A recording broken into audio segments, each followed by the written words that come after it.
Hello, hello les amis, bienvenue à notre leçon de l'école sabbat, leçon du dimanche, dont le titre est le suivant, une aide très présente dans les moments difficiles. Verset que je choisis, je pense que le psaume 46, il y a tellement de beaux versets, mais je me concentre vers le verset 10 de psaume 46. Restez tranquille et sachez que je suis Dieu. Ça c'est magnifique, hein? Restez tranquille. Je suis votre Dieu, je suis là. Je serai exalté parmi les nations, je serai glorifié sur la terre. Donc c'est une promesse de Dieu, comme quoi, même si aujourd'hui, il y a peu de personnes qui proclament Dieu comme leur sauveur, comme créateur, comme rédempteur, comme roi, ce jour va arriver où toute la terre va reconnaître sa puissance, sa majesté, sa grandeur.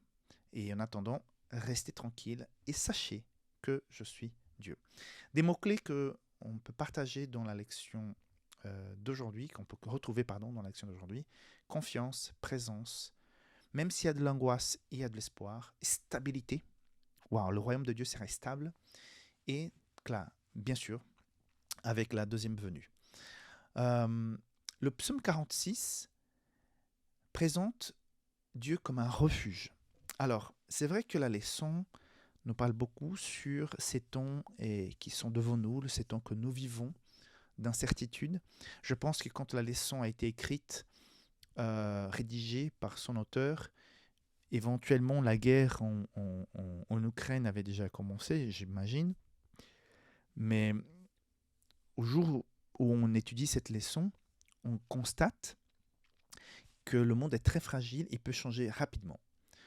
Et dans le changement, ça génère énormément d'insécurité. Il y a des personnes qui ont la phobie du changement. Donc si les habitudes, si la routine change, les personnes sont vraiment touchées dans son intérieur parce que tout changement génère de l'angoisse.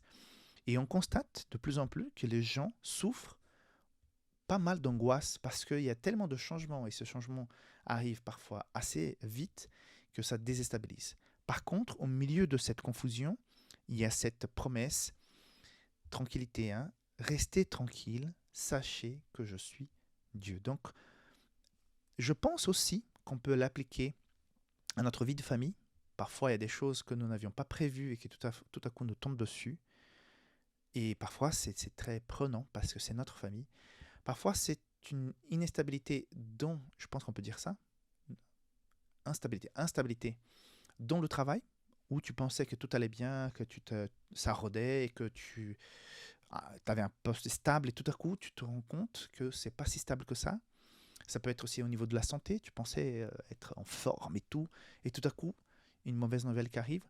Donc, dans toute cette situation, Dieu nous dit, je suis là, reste tranquille, je suis ton Dieu.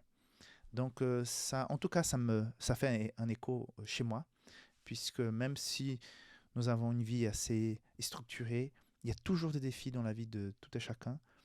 Et d'entendre cette promesse, en tout cas pour moi aujourd'hui, ça a beaucoup de sens.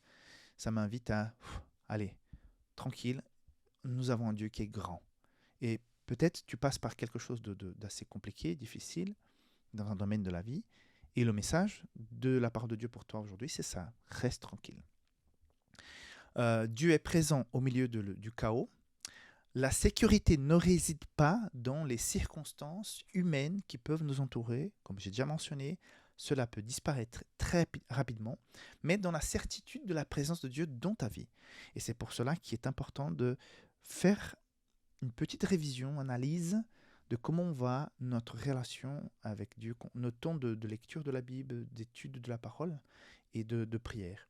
Et automatiquement, si nous sommes remplis de Saint-Esprit par ces moments de relation avec le Seigneur, nous allons pouvoir briller dans le sens partager naturellement ce message avec d'autres. Nous allons nous attarder plus tard dans la leçon à ce sujet. Et Dieu, à la fin de ce conflit que nous vivons de façon personnelle ou dans la société, c'est son nom qui sera mis tout là-haut. C'est son nom qui sera honoré. Dieu, créateur, rédempteur et tout-puissant, sera donc exalté. Voilà les messages centraux que nous retrouvons dans la leçon d'aujourd'hui, de ce dimanche. Et on se voit très bientôt pour donner suite avec la leçon du lundi.